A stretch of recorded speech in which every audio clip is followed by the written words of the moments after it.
Et si le pire cauchemar ne venait pas d'un tombeau ancien, mais d'une enfance volée qui refuse tout simplement de mourir?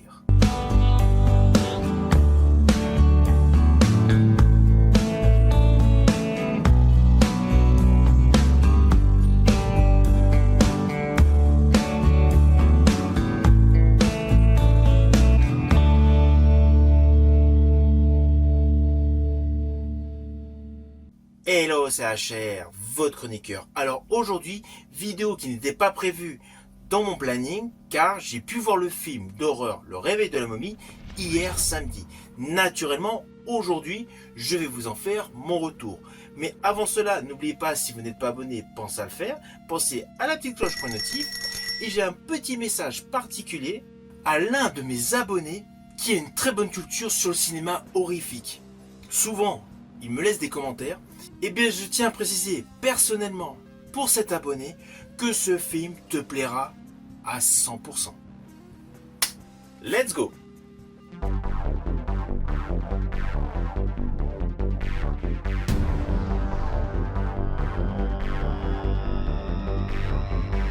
Alors tout d'abord, fiche technique de ce film. Il a pour titre Le Réveil de la momie. Il est réalisé par Lee Cronin sur une histoire de Lee Cronin. C'est un film d'horreur d'approximativement 2h15, d'origine américaine, produit par Blumhouse et Atomic Monster, avec l'histoire suivante.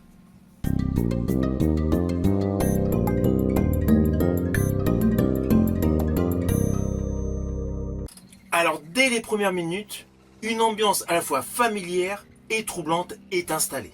On découvre une famille réunie dans une voiture, l'ambiance est plutôt joyeuse, les enfants chantent avec le père. C'est une scène presque banale et chaleureuse, mais déjà teintée d'un léger malaise, car la caméra, en tournant au cœur de la voiture, nous présente la mère qui conduit justement la voiture, qui est très fermée, très stricte, très glaciale.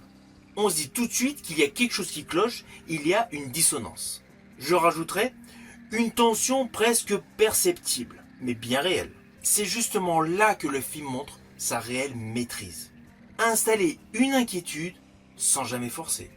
Très vite, on comprend que cette entrée en matière n'est pas du tout anodine et qu'il va y avoir assez rapidement une fissure dans cette normalité. Là, toujours assez rapidement, on découvre le sous-sol de la demeure de cette petite famille avec en plein centre, juste en dessous d'une mini-pyramide, un fameux sarcophage. Là, il s'ouvre et quelque chose d'horrible se produit. Puis là, on bascule sur une petite famille américaine presque idéalisée. Ils sont également en Égypte, le père est reporter et la mère est médecin. Mais immédiatement, on se doute qu'il se prépare quelque chose. Le film joue essentiellement avec nos attentes. Donc là, les dialogues sont plutôt assez classiques. Puis nous découvrons la fameuse scène qui va être l'entrée en matière de l'histoire de la petite fille. Elle joue dans un petit parc, le petit jardin donc de la propriété où loge cette petite famille américaine en Égypte. Et là, derrière le grillage, on retrouve la femme qui conduisait le véhicule du début du film. Bon, ceci dit, tout ça c'est assez rapidement sur la première partie du film. Celle-ci veut faire des tours de magie, elle propose un chocolat. Et on s'aperçoit justement que la jeune fille, même si elle ne connaît pas cette femme, elle reconnaît le chocolat qui était donné habituellement par la petite fille de cette dame. Alors évidemment, sur le fond, on se dit pourquoi la petite fille va écouter cette femme derrière le grillage. Mais justement, il y a beaucoup d'explications pour nous préciser que c'est totalement logique. Ainsi, avec une approche douce, presque innocente, il y a des échanges et la familiarité se développe. Et c'est là que l'horreur devient crédible. Assez rapidement, elle se fait enlever, le papa s'en rend compte, court après la femme qui porte sa fille dans ses bras. Là, il y a une tempête et on se rend compte immédiatement que c'est la catastrophe. Alors, je ne vous spoil pas du tout parce que vous le savez que la jeune fille se fait enlever dès le début du film. Là, nous basculons 8 ans en avant. C'est un choix narratif complètement crédible qui transforme complètement le récit. Alors pourquoi, me direz-vous? Tout simplement parce que la petite fille qui était une victime qui s'était fait enlever est retrouvée au jour d'aujourd'hui, donc 8 ans après donc dans l'histoire, en étant devenue quelque chose d'autre. Quelque chose qui fait peur, qui est inquiétant. Et c'est justement ici, à ce moment précis, que ce long métrage, Le Réveil de la momie, prend toute son ampleur. Alors ce qui frappe immédiatement, c'est la richesse des références au cinéma horrifique, et cela durant toute la durée du film. Le film ne s'en cache absolument pas, au contraire, il les embrasse pleinement. Il les utilise de manière intelligente. On ressent naturellement l'atmosphère du chef-d'œuvre de William Friedkin, L'Exorciste, avec certaines scènes de possession, de folie, avec de surcroît cette lente montée progressive de perte de contrôle totale. Il y a également des échos évidents avec le film The Ring, notamment dans le travail sur la présence spectrale et l'angoisse visuelle, et bien sûr l'héritage des films comme La Momie. Cela c'est omniprésent. Mais les anciens, ceux qui étaient de véritables films d'horreur, je ne parle pas des blockbusters portés par Brendan Fraser, ni de la version portée par Tom Cruise et Russell Crowe. Là on est vraiment dans un film d'horreur, dans un film qui a une approche extrêmement sombre et viscérale. Mais là où le film justement se distingue, c'est dans sa capacité à fusionner toutes ces influences de culture cinématographique sans jamais donner l'impression de les copier.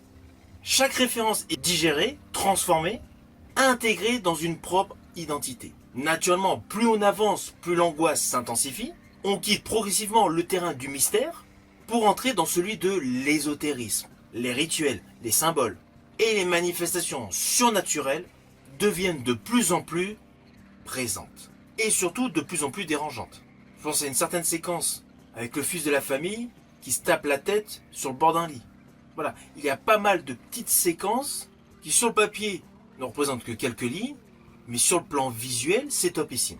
Car in fine, sur la totalité de ce film, l'attention ne repose pas uniquement sur des jumpscares. Ah oui, il y en a quand même, ils sont efficaces. Mais on est davantage sur une atmosphère pesante, lourde, presque suffocante. Car en fait, au cœur de ce corps de jeune fille, on se dit qu'il y a quelque chose d'enfoui de beaucoup plus ancien, de beaucoup plus vieux. Et j'ai bien aimé le détail sur les rubans. Oui, il y a des petits rubans qui sont décollés d'une jambe à la suite d'un petit accident. Cela apporte une authenticité et surtout un côté très angoissant sur l'origine story en fait du personnage qui pourrait être au cœur de ce corps de jeune femme. Alors naturellement, il y a un autre point très fort dans ce film, c'est le visuel. La colorimétrie est remarquable, il y a des tons très froids, désaturés, qui contrastent totalement avec des plans très chauds, des couleurs qui semblent totalement imprévisibles, comme l'oasis au milieu du désert. En fait, cela crée une dualité constante entre le monde des vivants et celui des morts. De ce fait, toute la photographie dans ce long métrage, vous allez le remarquer, elle est soignée, et chaque plan justement est pensé pour augmenter l'effet visuel. Alors d'ailleurs, il y a pas mal de cadrages qui sont pris volontairement du bas vers le haut, avec un côté légèrement oblique, pour accentuer les couleurs très sombres vers la clarté, mais avec un effet angoissant. Un peu comme dans le film La Malédiction de Richard Donner. Alors naturellement, outre le fait de tous ces effets de caméra et d'image, il y a un réel travail sur les effets spéciaux. Le mélange entre le make-up pratique et les CGI fonctionne à merveille. Les transformations, les textures, tous les détails paraissent totalement crédibles. On ressent réellement la matière, la dégradation. Quand je parle de dégradation, je pense notamment à un certain plancher. Quant au maquillage, évidemment, la présence physique de cette momie moderne. Ainsi, tous les films d'horreur montent crescendo en violence, en suspense, en crainte, en peur, et revisite totalement le genre de la momie. Ne vous attendez surtout pas à un film traitant de la momie comme vous l'avez vu auparavant au cinéma. Là, c'est vraiment totalement innovant. Et alors, que dire du final? Le final est extrêmement gore. Alors, il se fait même en deux temps. Il y a un premier final qui est totalement prévisible, ça scénaristiquement, on va pas se mentir, mais il faut bien rester concentré, car en fait, le véritable final, lui, est totalement imprévisible.